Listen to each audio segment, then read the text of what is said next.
എല്ലാ കലകളിലും എന്ന പോലെ നൃത്തവും പഠിക്കുന്നതിനോ പരിശീലിക്കുന്നതിനോ അടിസ്ഥാന യോഗ്യത എന്നത് അഭിരുചിയാണ്. കഴിവിനേക്കാളേറെ അഭിരുചിയാണ് നൃത്തത്തിലും മുഖ്യം എന്നർത്ഥം. നമുക്കറിയാം, നമ്മുടെ കുട്ടികൾ തന്നെ ധാരാളം പേർ മാതാപിതാക്കളും അധ്യാപകരും പറഞ്ഞു കേൾക്കാറുണ്ട്, അവൻ പഠിച്ചാൽ മിടുക്കനാ, പക്ഷെ പഠിക്കൂല എന്ന്. എന്നാൽ അത്ര വലിയ കഴിവൊന്നും ഇല്ലാത്തവർ പലരും പഠിച്ച് ഉന്നത നിലയിലെത്തുന്നുമുണ്ട്. കഴിവുണ്ടായാലും ഇല്ലെങ്കിലും അതിനോടുള്ള അഭിരുചിയും അർപ്പണവും അഭിനിവേശവുമാണ് മുഖ്യം എന്ന് സാരം. അങ്ങനെ നോക്കുമ്പോൾ RLV രാമകൃഷ്ണൻ എന്ന അതിസാധാരണക്കാരനായ ഒരു വ്യക്തി വളരെയേറെ പ്രതിബന്ധങ്ങളെ തരണം ചെയ്ത് എങ്ങനെ ഇത്ര ഉന്നത ബിരുദങ്ങൾ കരസ്ഥമാക്കിയെന്ന് ഓർക്കുമ്പോൾ സത്യത്തിൽ അതിശയമാണ് തോന്നുന്നത്. അങ്ങനെയുള്ളൊരു വ്യക്തി നിറത്തിന്റെ പേരിൽ മാറ്റി നിർത്തുക, അവഹേളിക്കുക എന്നത് മാനസിക വൈകല്യം മാത്രമാണ്. താൻ എത്ര സുന്ദരിയോ സുന്ദരനോ പണ്ഡിതനോ പണ്ഡിതയോ ആയിക്കൊള്ളട്ടെ, മറ്റുള്ളവരെ, ഒരുപക്ഷെ അതില്ലാത്തവരെ പരസ്യമായി, അതായത് കാക്കയെ പോലെ കറുത്തവർ പെറ്റതല്ല സഹിക്കൂല എന്നും മറ്റും പറയണമെങ്കിൽ അവരുടെ ധാർഷ്ട്യവും അഹംബോധവും എത്രമാത്രം ഭയാനകമാണെന്ന കാര്യം നമ്മെ പോലെയുള്ള പരിഷ്കൃത സമൂഹത്തെ വല്ലാതെ അത്ഭുതപ്പെടുത്തുകയാണ്. പെറ്റതള്ള സഹിക്കൂല എന്ന് പറയാൻ അവർക്ക് എന്തവകാശം? അദ്ദേഹത്തിന്റെ പെറ്റതള്ളയ്ക്ക് അയാൾ കഴിഞ്ഞല്ലേ ഉള്ളൂ ഏത് കാമദേവനും. ഇവരും ഒരു പെറ്റതള്ളയല്ലേ? സ്വന്തം കുഞ്ഞ് കറുത്തുപോയാൽ അതിനെ കളയുമോ? സ്നേഹിക്കയില്ലേ? അവരെന്തുകൊണ്ടാണ് ഇത്രയും നികൃഷ്ടമായ, അല്ല വിഷലിപ്തമായ വാക്കുകൾ പറഞ്ഞത്? വെളുപ്പ് കറുക്കാനോ വെളുപ്പ് പാണ്ടാകാനോ ഒന്നും അധിക സമയമൊന്നും വേണ്ട എന്നെല്ലാവരും ഓർത്തിരിക്കുന്നത് നന്നാണ്. ജ്ഞാനികളിൽ ജ്ഞാനിയായിരുന്ന സോളമൻ ചക്രവർത്തിയുടെ വാക്കുകൾ കടമെടുത്താൽ, വിവേകമില്ലാത്ത സുന്ദരി പന്നിയുടെ മൂക്കിലെ പൊന്മുക്കുത്തിക്ക് തുല്യം. നമുക്കറിയാം, ഏറ്റവും വൃത്തികെട്ട മൂക്കാണ് പന്നിയുടേത്. അതിന്മേൽ പൊന്മൂക്കുത്തിയോ വൈരമൂക്കുത്തിയോ എന്ത് തന്നെ ഇട്ടാലും അതിന് സൗന്ദര്യം കൂടുകയില്ലെന്ന് മാത്രമല്ല, മൂക്കുത്തിക്ക് തന്നെ അത് അപമാനവുമാണ്. സൗന്ദര്യമോ പണമോ പാണ്ഡിത്യമോ പദവിയോ മനുഷ്യനെ വിശിഷ്ടനാക്കുന്ന മറ്റെന്ത് തന്നെയാകട്ടെ, ഒപ്പം വിനയവും വിവേകവും കൂടി ചേരുമ്പോൾ മാത്രമാണ് അത് അലങ്കാരമാകുന്നത്. അല്ലെങ്കിൽ അവ ഒരു ഭാരമോ അപകടമോ ആയി മാറും. ബ്യൂട്ടി വിതൗട്ട് ക്യാരക്ടർ എന്ന് പറയുന്നത് ഒന്ന് മണത്തുപോയാൽ വിഷമേറ്റ് മരണപ്പെടുന്ന കാഴ്ചയിൽ അതിമനോഹരമായ ഒരു പുഷ്പത്തിന് തുല്യമാണ്. അല്ല, അവരെ മാത്രം പറഞ്ഞിട്ട് കാര്യമില്ല.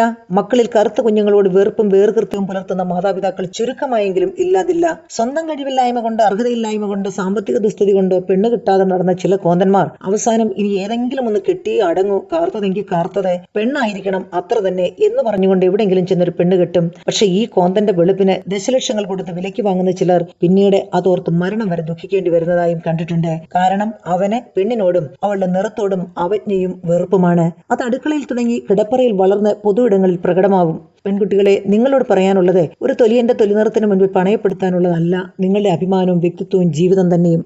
ബോഡി ഷേമിംഗ് നടത്തുന്ന ഒരുത്തിന്റെയും ഒരുത്തിയുടെയും അവഗണന നിറഞ്ഞ ഔദാര്യത്തിൽ തുടരരുത്. ഇനി വെളുപ്പിന് മാത്രമാണോ സൗന്ദര്യം? ഒരിക്കലുമല്ല. 16,008 സുന്ദരിമാർ കാമിച്ച ശ്രീകൃഷ്ണൻ കറുമ്പനായിരുന്നു.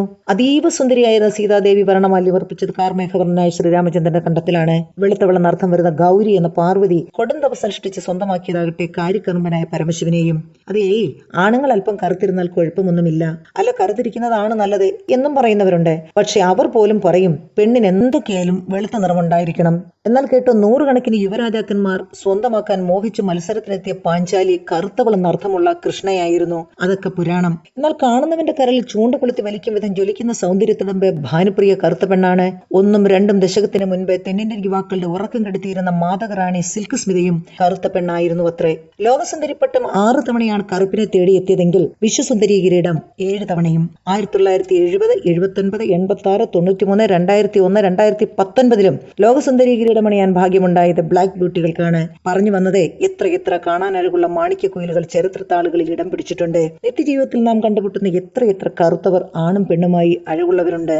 അല്ല, വെളുപ്പെല്ലാം സൗന്ദര്യമാണോ? ഒരിക്കലുമല്ല. വെളുത്ത് കിരിഞ്ഞ് വെള്ളപ്പാറ്റ കണക്കിയുള്ള എത്രയോ ആണും പെണ്ണും നമ്മൾക്ക് ചുറ്റുപാടുമുണ്ട്. കറുപ്പായതുകൊണ്ട് മാത്രം ഒരാൾ സുന്ദരനോ സുന്ദരിയോ ആയിക്കൂടായികയില്ല തന്നെ. ചില എണ്ണക്കറുമ്പുകൾക്കും കുറുമ്പന്മാരായ കറുമ്പന്മാർക്കും വല്ലാത്ത ഒരു വശീകരണ ശക്തിയുണ്ട്.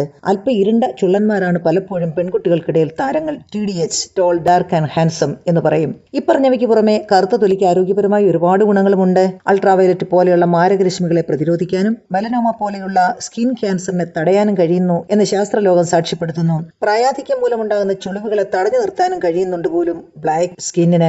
ബ്ലാക്ക് ആൻഡ് വൈറ്റിന്റെ കാലം എന്നേ കഴിഞ്ഞു. ഇത് വന്നിട്ട് കളറിന്റെ കാലം. വിവരദോഷികളുടെ ജൽപ്പനങ്ങളെ അർഹിക്കുന്ന അവജ്ഞയോടെ തള്ളിക്കളയുക.